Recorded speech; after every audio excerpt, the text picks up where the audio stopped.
Olá, pessoal! Hoje vamos falar sobre diversas teorias da conspiração sobre descobertas científicas. E como esse é um tema bastante extenso, não vamos prolongar demais a introdução. Então vamos começar.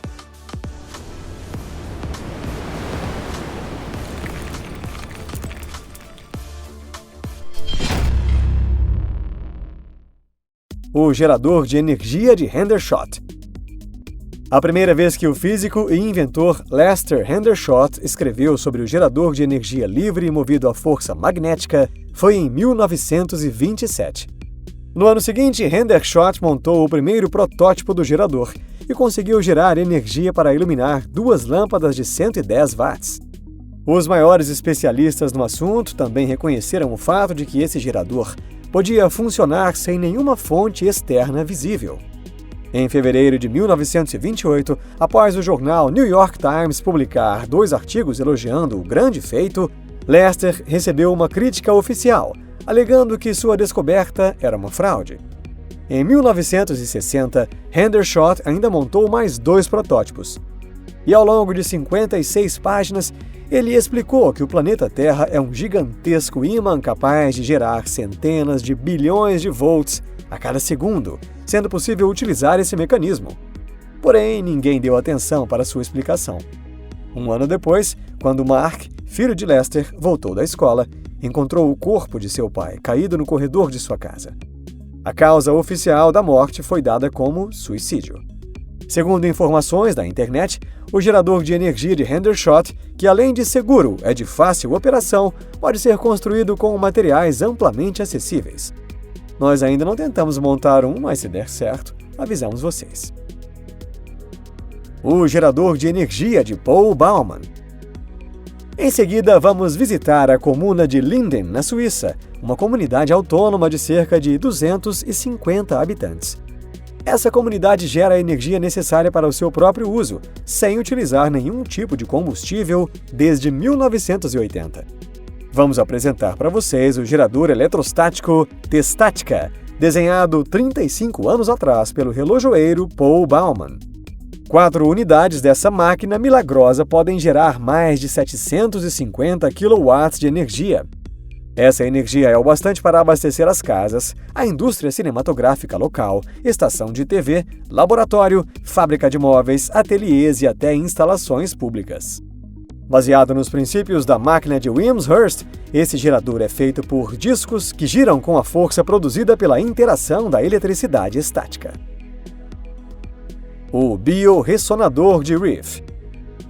Em 1920, um pesquisador americano desenvolveu o primeiro microscópio de luz ultravioleta heterodyne, com um aumento de 500 mil vezes e capaz de observar um vírus ainda vivo. E em 1904, ele divulgou para o mundo um dispositivo gerador de frequência chamado Rife Beam Ray, que era capaz de destruir vírus e agentes patogênicos.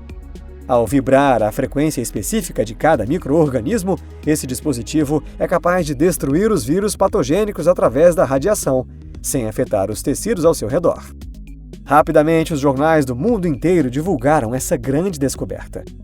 Foram oficialmente documentados 14 casos de pacientes que, apesar de um quadro grave de câncer, foram curados completamente. Mas mesmo assim, a Associação Médica Americana ordenou que as pesquisas fossem interrompidas. E no ano de 1939, Rife foi alvo de um processo judicial. Sua conta bancária e até seu laboratório foram apreendidos, além de ser proibido que ele abrisse um novo laboratório em terreno americano.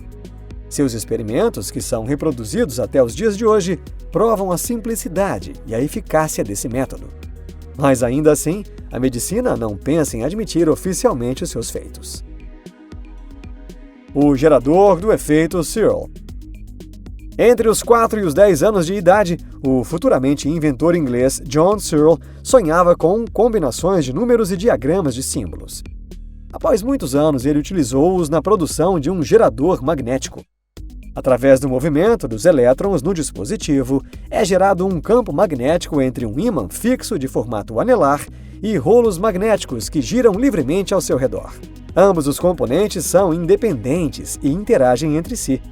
Durante o projeto para criar um gerador de energia livre, Searle, sem querer, acabou descobrindo o efeito gravitacional. Como resultado, os primeiros 6 protótipos acabaram voando para os céus.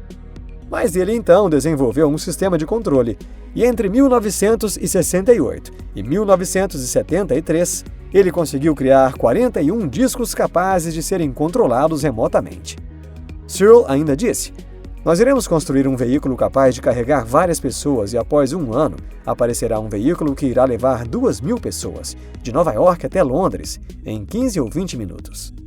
Os jornalistas que cobriram a apresentação de quase todas essas invenções chamaram o inventor de um sonhador ou apenas um louco.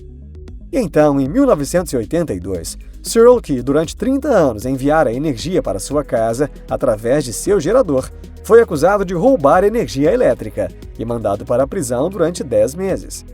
Nesse período, seu laboratório e todos os seus documentos foram destruídos. O motivo disso é o mesmo dos anteriores. Se o gerador de Searle, que mede somente 60 centímetros de comprimento e 20 de largura, começasse a funcionar em cada casa ou carro, libertaria completamente a população da dependência da energia de grandes empresas.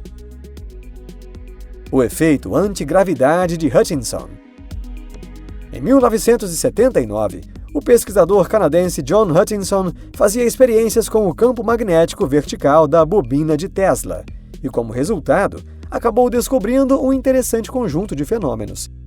Durante o funcionamento de uma fonte de alta voltagem, especificamente um gerador de Van de Graaff, ou de mais de 2 bobinas Tesla, um campo magnético era formado, e dentro desse campo magnético, objetos de metal ou madeira começavam a flutuar ou derreter.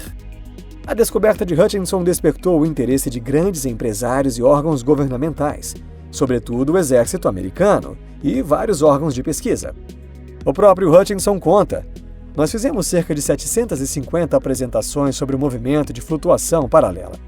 As amostras metálicas colapsaram e se transformaram em um novo e desconhecido material. O estranho fenômeno foi observado e as outras matérias se fundiram com o metal. O efeito do monopolo magnético no mundo científico é mais ou menos parecido com a caixa de Pandora. E o que aconteceu depois? Qual será que foi a reação do mundo científico?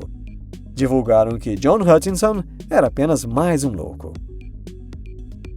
Fusão nuclear a frio. O que será que é necessário para gerar uma fusão a frio? Um frasco com água e 2 eletrodos, e o gerador já está pronto para ser usado. É claro que a água necessária não é água comum, mas água pesada, e os eletrodos que transmitem a eletricidade devem ser feitos de um tipo especial de liga metálica. No final dos anos 80, por ordens do presidente George Bush, um grupo internacional de especialistas foi formado para realizar pesquisas sobre a fusão a frio. O comitê rapidamente julgou que a ideia era um erro e que não era adequada para um empréstimo governamental. E ainda proibiram completamente a patente de quaisquer invenções que simplesmente mencionassem a fusão a frio. Será que a introdução de tal tecnologia poderia levar o mercado de energia do mundo a um colapso? Não somente uma parcela de cientistas, mas até pesquisadores amadores parecem não ter pressa em publicar essa descoberta extremamente útil para a sociedade. Eles entendem que fazer isso significaria virar-se contra a comunidade científica. Nos comentários, muitas vezes, as pessoas escrevem que eles deveriam divulgar na internet todos os resultados dessas pesquisas. Mas talvez o ponto principal aqui seja que simplesmente estamos sendo proibidos de que algo criativo passe a existir. Quais tecnologias será que os mais poderosos do mundo já possuem em suas mãos? Será que a diferença de tecnologia é quase como a diferença entre os povos indígenas da África e um astronauta? E o que deve ser feito a esse respeito? Como devemos lutar contra a destruição e a ocultação de tecnologias criativas? Nessa era de guerra de informações, como podemos criar um método para a realização de tecnologias como essas? Obrigado por assistirem até o fim. O vídeo de hoje termina aqui. Será que todas essas coisas são um monte de bobagens? Será que não existem conspirações e tudo o que apresentamos hoje é pura ficção criada por um bando de picaretas? Seja como for, não queremos nos tornar fanáticos por teorias da conspiração. Qual será o ponto de vista mais sensato? Vamos pensar juntos nos comentários? Então até a próxima. Tchau!